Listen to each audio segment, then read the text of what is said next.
So, nandito na tayo sa bahay ni Lola Hilda. La Hilda! Haman ng dalaga man. Asa man ka?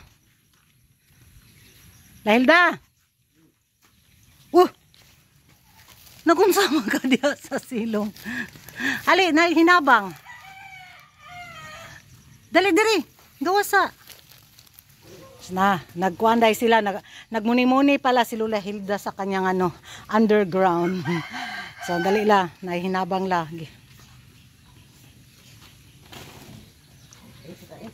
Nahugaw ra ba kong tiil? Dali sa ka. Hugaw kong tiil ha. Agoy, tabang. Napa? Ang sira, i-stack ra. Oh. Hinatag nila.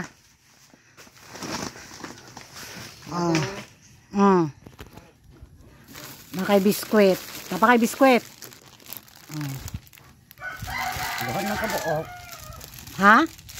Duhan na lang kabuk biskwit ni mo? Kana, nadungaga na po di mo biskwit.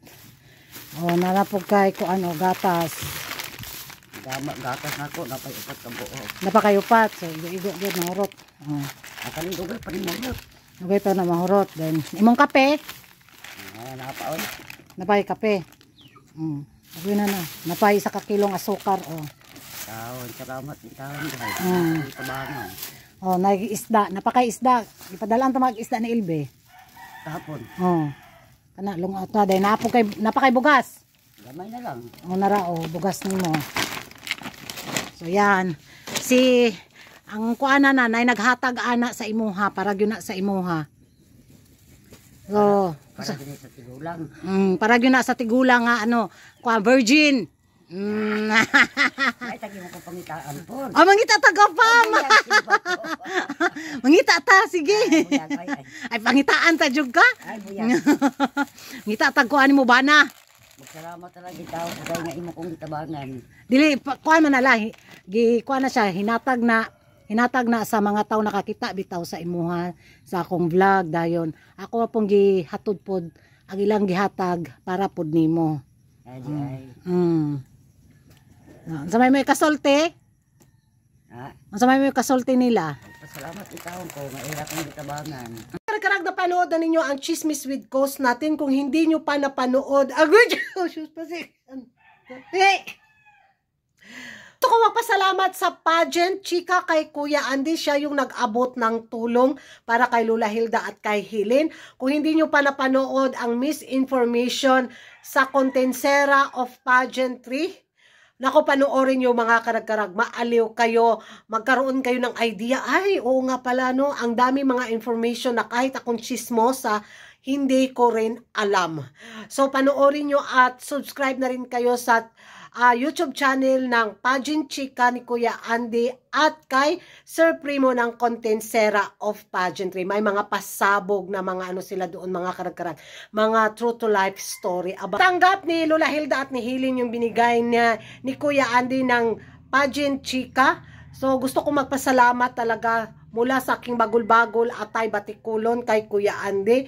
At dito nga mga karag-karag, kanina na high blood talaga ako dahil nga sa pagbigay ko ng tulong, pag-abot ko pala ng tulong mula sa binigay ni Kuya Andy kina Lola Hilda at kay Helen. Ayun, nagkaroon ako ng issue dito sa Lasak City. Alam mo mahimong dautan ani?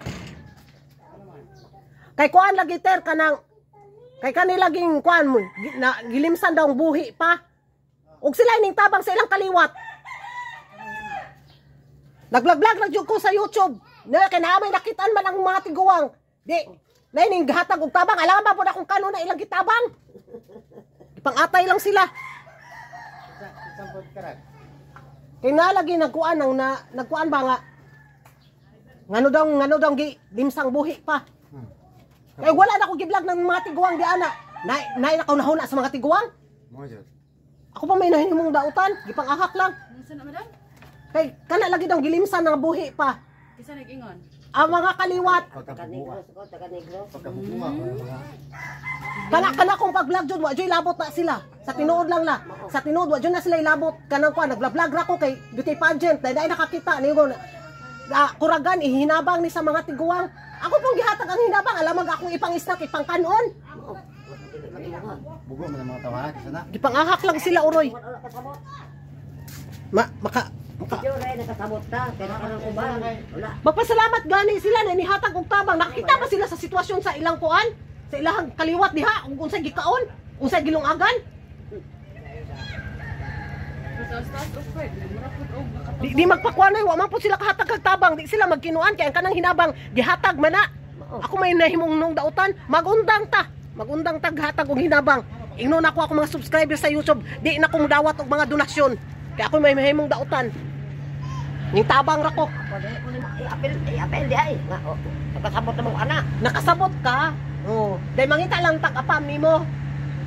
Oh, tando na lang po sila si Kuan. Balikas ko pina 1/4 to Nag-vlog ra man jud unta ko sa beauty pageant. Kana bitong naluoy na lang pud ta ba. Kakita man ka sila sa sitwasyon dahil ako pa mahimong dautan. Ayaw jud ko nyo glabda kay labad pa ko sa tanang labad. Grabe. Ang kakapal din ng mga face lock, no? Tayo pa yung tumulong sa matanda, ako pa yung napasama. Kasi bakit ko daw binigyan ng tulong ang matanda gayong buhay pa? Bakit binigyan ko daw ng abuloy na buhay pa daw? Dahil lang nga siya, na-post ko kasi siya sa Facebook ko, tapos ayun, bigil yung mga mga kaliwat nila ba, yung mga kamag-anak bitaw nila nasa sa ibang lugar dahil nakita yung video, nakita yung pamumuhay ng nila, ng matanda, na gano'n na pala kalala, gano'n na pala kahirap. Oh. So ako pa yung naging masama, bakit inabutan ko daw ng abuloy na buhay pa? Hoy! Nanggigil talaga ako na saan ba sila nung kailangan sila ng matanda, yung matanda na wala halos na makain. Nakita nila yung sitwasyon ng matanda. O, di ba? Kung matino sila, kung mabuti silang kamag-anak or whatsoever na relasyon na meron sila, sana hindi nila inabot na makita pa sa video yung kalagayan ng matanda. Sana inabutan na nila to. Sana binisita nila. O, di ba? Sana kinuha nila. O, di ba? Nabwisit jud kaayo ko. Grabe yung kalagot jud na ako. Kaya nakapagdesisyon na ako mga karag-karag na i-stop ko yung chismis with cause para kay Lola Hilda at kay Hilin. Gusto ko mang tulungan si Lola Hilda pero ayoko talaga ng stress. Ayoko ng gulo sa buhay. Kaya kung gusto nilang tulungan si Lola Hilda, sila na lang yung mga kamag-anak ang mag-abot ng tulong sa matanda. Out na ako sa sirkulasyon. Kahit gusto ko talagang abutan ng tulong si Lola Hilda, ayaw ko talaga na lang. Iiwas na lang ako sa stress. Kasi kahit anong kabutihan pang gawin mo, wala pa rin, hindi pa rin yan makikita sa mga mataong makikitid ang utak na sarado yung mindset nila. Ay, naloka ako. Kaya humingi rin ako ng paumanhin kay Kuya Andy, kay Pageant Chika sa nangyari na mga chikahan sa personal life dito sa Lasak City. I go for na lang, Tatay Silino at sa mga aso dito. Yun yung ipupush ko talaga na chismis with cause. Kaya yung mga karag-karag, yun yung mga eksena kanina na agang-aga pagkagising ko, kasi pumunta yung dito ba, isang matanda na nagsabi sa akin na, ganun pala yung nangyari. Para lang akong, uy, nowhere, no found ako sa mga kaganapan na intriga. Kaya, dinakdakan ko ng todo kanina. Ayun. Kaya, yan ang mga karag-karag ang nangyari, mga personalan ganap sa buhay dito. At eto na, tuloy na tayo sa ating chikahan sa mundo ng beauty pageant. Isang magandang gabi sa inyong lahat mula dito sa Lasak City. At eto na nga ang mga latest kaganapan at intriga galore na pinag-uusapan ng mga active na mga chismoso at mga chismosa sa social media na kung saan bakit naligwak sa mga pa-service si Ima Tiglaw. Bakit nalaglag ito sa mga pa-hotpick, sa mga beauty pageant pages? Tinanong ako ng kachismisan ko, Kuragan, anong nangyari? Bakit laging laglag na si Ima Tiglaw? Hindi talaga nakapasok sa Magic 5. Bakit laging nasa dulo? Nangangamote daw ang ranking ni Ima Tiglaw sa mga beauty pageant pages. Ano daw klaseng laro yung ginagawa ng mga admin sa mga beauty pageant pages? Para naman sa akin, masyado pang maaga din, di ba? At alam naman natin na may mga malalakas din na kalaban si Ima Tiglaw, pero at the end of the day, nakikita ni Uncle kung sinong mga bansa ang seryoso sa kanyang negosyo galore sa Miss Grand International Pageant. At ito nga, isa sa mga advantage natin, ang pinakitang galing ni CG sa bilang parte siya ng Miss Grand International Organization. Pinakita ni CJ kung ano talaga ang Pinay Beauty Queen, di ba? Isa yun sa mataas na advantage ni Ima Tiglao sa kanyang laban ngayon sa Miss Grand International na magka-back to back tayo. Pero kung ibang laro ang gagawin ni Angkol, kung gusto rin niyang paingayin ang kanyang papageant, di ba? Kasi alam naman natin negosyante si Angkol at kailangan niyang kumuha ng mataas na engagements din sa social media. So, ipapakita niya o ilalaban niya yung mga kandidatang may malakas na fan base. At isa na dyan si Ima Tiglao. At base naman sa pagkalaglag ni Ima Tiglao sa mga pa-hot picks, wala, normal lang yan. May kanya-kanya tayong beat, may kanya-kanya tayong manok. Kung nakikitaan nila yung mga kalaban ni Ima Tiglao na ito yung para sa survey nila, ito yung nangunguna. So, respetuhin natin. O, di ba? Yun yung magiging reaction ko. Kasi, kanya-kanya tayo ng mga kandidatang nilalaban, di ba? O, kahit ano pang pa-survey ang gawin, kahit ano pa mga pa-hot picks ang paggawin, si Angkol pa rin ang may, salita. Kung, kung sino yung kung sino yung kandidatang kukoronahan niya sa darating na Miss Grand International Pageant. Sa pagkalaglag ni Ima Tiglao sa pa-survey ng mga beauty pageant pages, wala kalma. Kalma lang tayo. Relax. Beauty rest. Dahil ilalaban talaga ni Ima Tiglao. Alam naman natin kung paano siya nag-enjoy sa kanya mga pa-eksena ngayon habang papalapit ang laban sa Miss Grand International Pageant, diba? In-enjoy ni Ima. Nag-glow siya.